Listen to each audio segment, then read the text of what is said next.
Qu'au fur et à mesure que j'avance de plus en plus dans mon entreprise, dans le fait de développer mon activité en ligne et ce que je fais, euh, je me retrouve de plus en plus confronté au fait d'avoir moins de temps à consacrer à différentes choses, tu vois. Juste avoir moins de temps libre en général, même si, comme je gère les choses de la manière dont je veux, en soi, tout mon temps est du temps libre. Si j'avais vraiment envie de stopper une activité pour une autre, voilà, j'ai rien qui est, comment, obligatoire dans ce que je fais.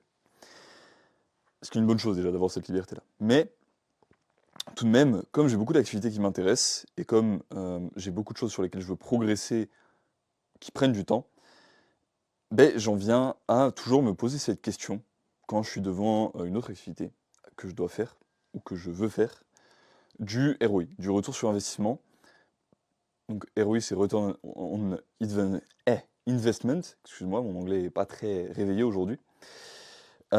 Et quand ce que j'entends par retour sur investissement, c'est pas nécessairement que d'un point de vue monétaire. Ok, le point de vue monétaire est important, mais c'est pas le seul.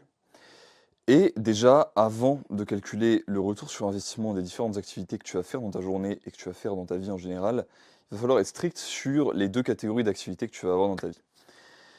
La première catégorie, c'est celle où tu veux calculer ton retour sur investissement et que tu veux optimiser. Donc, c'est des activités qui sont moins importantes pour toi et dont tu tires moins de plaisir en tant que tel. Donc, tu veux juste réduire la place qu'elles prennent dans ta vie pour gagner du temps sur d'autres aspects. Ok. Donc ces activités-là, c'est toutes celles où tu vas calculer le retour sur investissement de l'activité selon la manière dont tu l'as fait. Ok. Et la seconde catégorie, c'est les trucs où tu vas dire ça, je le fais pour le plaisir que ça me procure en tant que tel, et je ne veux pas en fait commencer à avoir un calcul, à avoir une mentalité de retour sur investissement vis-à-vis de ça, parce que ça va me rendre fou et ça me juste me faire perdre mon appréciation pour la vie. Et parce qu'en fait, juste, on ne peut pas appliquer une logique financière, monétaire, à tout dans la vie. Tu vois, sinon, enfin, c'est quand même réducteur de réduire ta vie juste à le retour sur investissement de tout ce que tu vas faire. Tu vois. Et du coup, il faut être assez carré sur ce sur quoi tu n'as justement pas envie de penser au retour sur investissement. Donc moi, je vais te donner quelques exemples. Ok. Dans la première catégorie, il va y avoir, dans mon cas, par exemple, les vêtements. Ok. Les vêtements, j'aime bien être bien habillé, j'aime bien tout ça. J'aime bien avoir des vêtements de qualité, mais pour moi, c'est pas une priorité absolue de prendre du temps pour trouver les meilleures pièces possibles et pour être le mieux habillé possible. Voilà, je suis pas un mec de la mode, voilà, je suis pas un fan de mode. Non pas que c'est un problème d'être un fan de mode, d'adorer la mode et de prendre du temps pour ça. Juste, moi, c'est pas mon truc. Tu vois. Je vais donner un exemple. Au contraire, dans les choses sur lesquelles j'ai pas envie de calculer mon retour sur investissement et dans les choses sur lesquelles j'ai pas envie de calculer le temps que j'y passe, l'alimentation. L'alimentation, pour moi, c'est une partie tellement importante de ma vie, c'est une partie tellement importante de ma santé, etc., que j'ai même pas envie de me prendre la tête avec, ok, est-ce que ça me prend du temps de cuisiner pour avoir le bon tartare, les bons nutriments, les bonnes choses? Non, je ferai tout ce qui est nécessaire pour me faire plaisir au niveau gustatif, donc manger des bonnes choses, et aussi avoir les aliments et la nutrition de la plus haute qualité possible. Ok. Alors que si j'avais juste une logique ROI, retour sur investissement, là-dessus, je pourrais me dire, ok, j'optimise un peu pour la santé, un peu pour les nutriments, mais j'optimise surtout pour le temps, et du coup, j'aurais une logique qui serait différente vis-à-vis de ça. Ok. Et c'est une logique, des fois, selon les saisons de ta vie, si tu veux, que tu peux appliquer différemment. Des fois, quand tu as moins de temps, que tu as vraiment quelque chose qui devient essentiel pour une période courte de ta vie, donc par exemple, que telle période, tu sais que tu vas avoir pendant là 3 4 mois, tu as énormément de boulot, tu vas devoir bosser des 8 10 heures par jour et tu n'auras pas trop le temps, enfin plus que 10 heures même, et tu n'auras pas le temps de faire autre chose, tu n'auras pas le temps de prendre soin autant de ta bouffe, de t'entraîner aussi longtemps, tout ça. Ok, bah là c'est peut-être une période où la nourriture, je vais le passer dans le côté ROI, et comme je t'en parlais dans d'autres vidéos, je vais te faire des diètes vraiment super optimisées. Par exemple, moi, ma diète de only lait cru, avec, où je me tape 5 litres de lait cru par jour, une tranche de foie et une douzaine d'huîtres par semaine, pour avoir tous mes besoins nutritifs, pas avoir de carence et être en bonne forme, en bonne santé. Mais voilà, elle n'est pas optimisée pour le plaisir gustatif, et elle est clairement juste optimisée pour le gain de temps, en fait, cette diète-là. Ok. Donc, il faut vraiment que tu à la fois que tu sois catégorique sur les trucs que tu veux vraiment pas mettre en ROI. Donc là, je vais donner un exemple de truc vraiment catégorique. Pour moi, ça va être les relations. Voilà. Les relations, le temps que je passe avec mes proches, c'est jamais un truc que j'ai envie de mettre dans la catégorie ROI. Et les trucs qui vont généralement y être, ne pas y être, généralement ne pas être dans la catégorie retour sur investissement, mais qui de temps en temps, dans des situations un peu extrêmes, on va dire des arcs, tu vois, dans ta vie qui sont un peu plus particuliers, que tu peux accepter de passer dans cette catégorie-là au cas où. Ok. Donc, il faut que tu sépares, en gros, les activités de ta vie en à peu près 3 levels. Ok. Level 1, c'est le suprême. Si tu veux, c'est ce qui est trop essentiel pour toi pour le quitter. Donc, dans mon cas, ça va être, comme je te l'ai dit, le temps que je passe avec mes proches, ma pratique spirituelle, l'entraînement. Parce que c'est 3 choses qui me font tellement plaisir et qui sont tellement essentielles pour moi de juste pas réfléchir en termes de retour sur investissement, mais juste en termes d'activité de base qui me donne envie d'être sur Terre, si tu veux, et de continuer à être là et à vivre. Ok, donc ça, je laisse là, ça bouge pas, tranquille.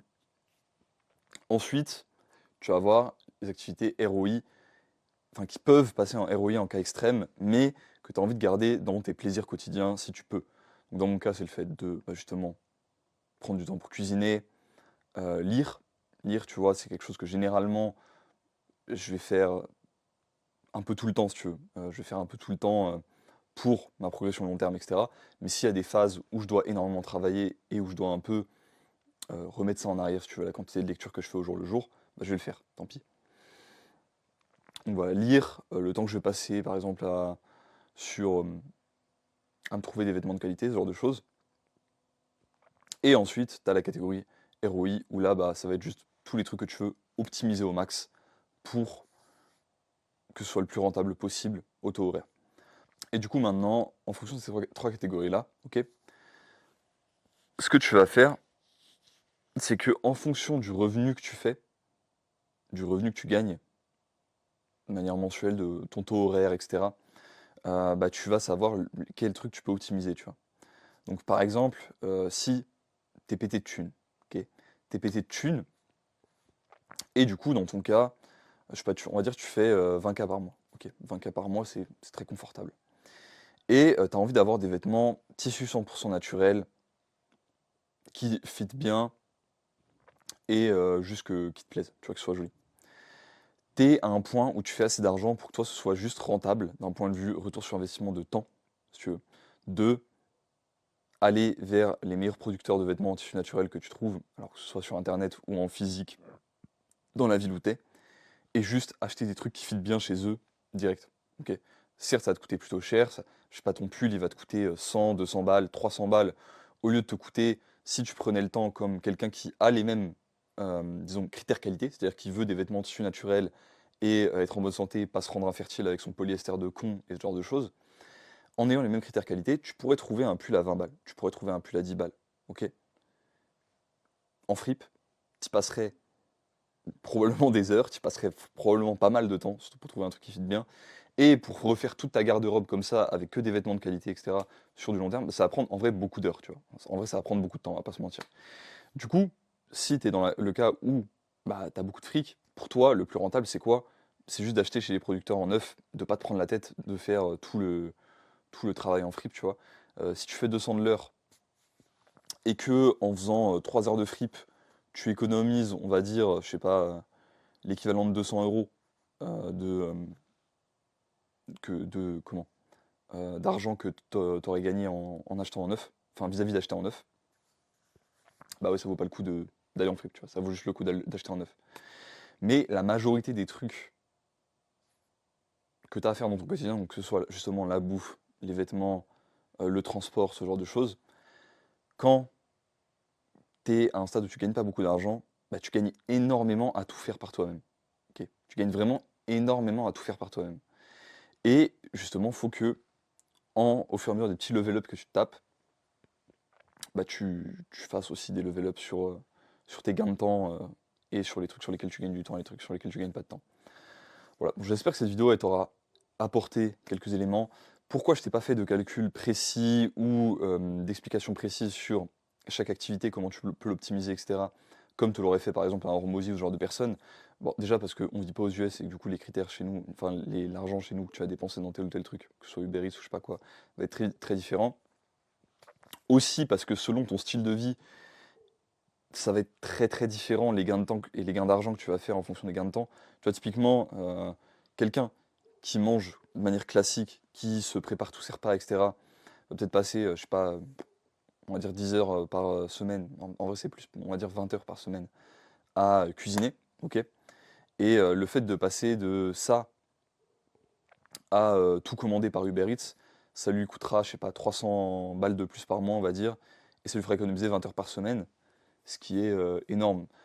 Là, je t'ai dit un truc au pif, on pourrait calculer que si tu es au-delà de 20 balles de l'heure, dans ce que tu gagnes, bah, c'est plus rentable d'acheter tout chez Uber Eats plutôt que de faire les choses toi-même.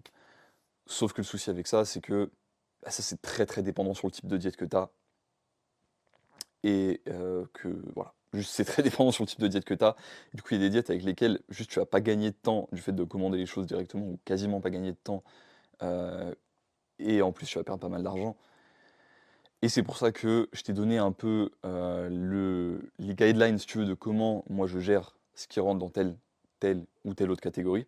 Catégorie 1, 2 ou 3, on se rappelle. Sans te donner d'éléments précis sur, dans ces catégories, comment ça va structurer pour toi. Parce que ça, c'est des calculs que tu vas devoir faire toi-même. C'est des estimations que tu vas devoir faire toi-même.